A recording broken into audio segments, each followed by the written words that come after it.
This shoe with a review of the Jason Tatum's third signature, Tatum 3. I think the first they went with JT1, and then they decided to call it Tatum 1, Tatum 2, 3. The third one, in terms of how iconic it is, Tatum wore this to shit in his pants and crap all over the place and play invisible man in the moments when it mattered most, not even winning the conference finals MVP, much less the finals MVP. Yeah, in this shoe, he failed to deliver on what's expected of him wearing this shoe. So that makes this shoe that less appealing. For size 9.5, it weighs about 350 grams, but it feels lighter than what the digits show. So this is a super lightweight shoe. So that's a good continuation from the first Tatum to the third one. Design-wise, you see some of the elements still carried over from the first one. So I think that deserves some, nod and a thumbs up. It's very lightweight, in tune with the previous Jason Tatum signatures. Fit-wise, this is pretty roomy, but not in a way that it provides insecure dead space. The top of the toe box area, this fits nicely without choking you nor giving you dead space. So fit-wise, I think this is a very good shoe. You can go true to size. If you're a wide footer, I think it's still pretty wide foot friendly. If you have a narrow feet and you like a tight fit, you gotta go down half a size. It's very roomy. Padding wise, the tongue is good, thin and breathable, but soft and spongy. Everything else is the same way. Nothing's poking or chafing in any part. Heel lockdown is pretty decent. Depending on the shape of your foot, it might change from person to person, but for me personally, I felt the lockdown is pretty good, and I think most people would not have a problem with that. Not to worry about heel slippage. The padding is nice all around, and it looks like a bit in between a low cut and mid cut, like a Kobe 4. So yeah, I think this is nice because sometimes it just go crazy low, like some A6 basketball shoes, and you feel really insecure.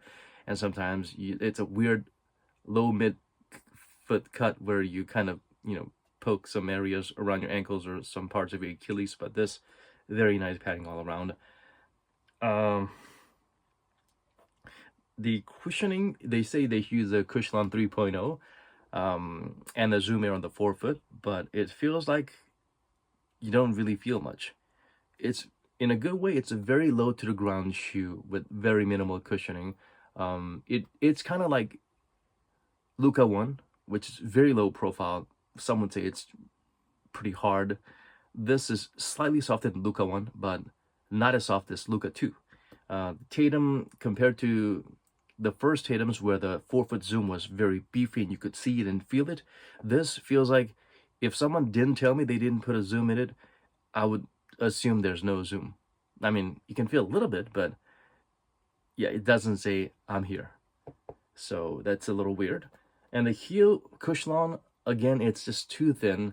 I feel like, yeah, this is very insubstantial, especially compared to the first Tatum. The Tatum one actually had a heel cushioning. They did not specify if it's Cushlon or React or whatever. They just left it as to our imagination. Could be EVA, but that was pretty thick and soft enough to provide a good balance, a good heel to toe drop between the beefy forefoot zoom. This, yeah, it feels like the GT Hustle Academy, which is a very cheap, low-profile shoe, and this is kind of what it feels like. And for a Jordan brand, one of the couple of main Jordan brand stars, along with Luka, Jason Tatum shoes should be much better than this. You should do better, Senator. So that's a little weird. The insole is really thin too. Maybe if you beef it up with Dream Cell insole, like the ones you get in Luka too, it might help a little bit. But still, the heel, the flatness, I would say the forefoot zoom and just foam on the heel, Ja 1 does a hell of a better job in terms of cushioning. Even the affordable bargain bin model of Russell Westbrook's, like the latest one take model, it seems to do a better job than this in terms of having the minimal zoom on the forefoot and the foam in the heel. Zoom Freak 5s feels better, and yeah, Sabrina 2s, I really bashed this shoe for having not enough, but even that feels a bit more substantial than this, so it is strange. The outsole is also a little questionable. The pattern, it's kind of wavy in a weird 45-degree angle, and the rubber is very hard, and some of the grooves are very shallow, as you can tell. And the black parts especially are very shallow, and the black rubber seems to be a little bit harder. You can see this detachment here. It kind of shows that there's a different rubber being used, pasted here.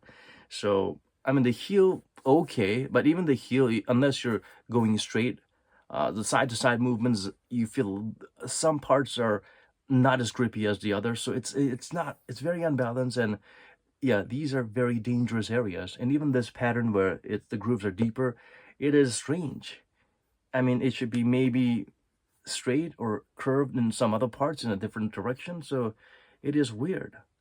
Unless I'm always walking this way, I'm gonna be slipping a lot as basketball movements. If you're doing crossovers or moving lateral movements, yeah, this is where you need traction that's, resisting that direction. So it's weird.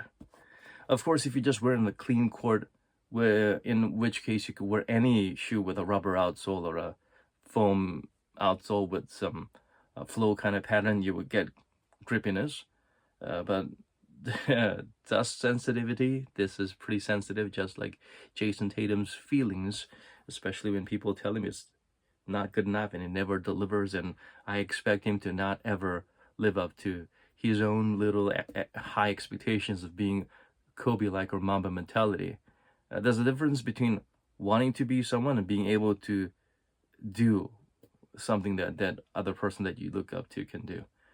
Jason Tatum should understand that he's no Kobe, nowhere near, not cut out from the same material.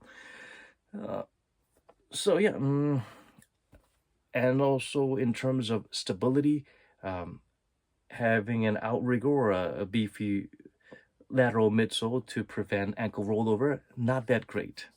I mean, the good thing is the shoe is very low to the ground, so you won't feel unstable. But at the same time, there is no the breakage foam or outrigger that can provide that added security. So yeah, it's not even a very cheap shoe, but they try not to jack up the price like the KDs or some other strange lines that doesn't deserve those digits, like some of the Special Zion 3 models. But yeah, it is very questionable. It is strange. It is not a great shoe. How can you be worse than or almost equal to the cheapest Nike out there, Nike basketball shoe out there with like basically nothing in it, which is the GTL So 2?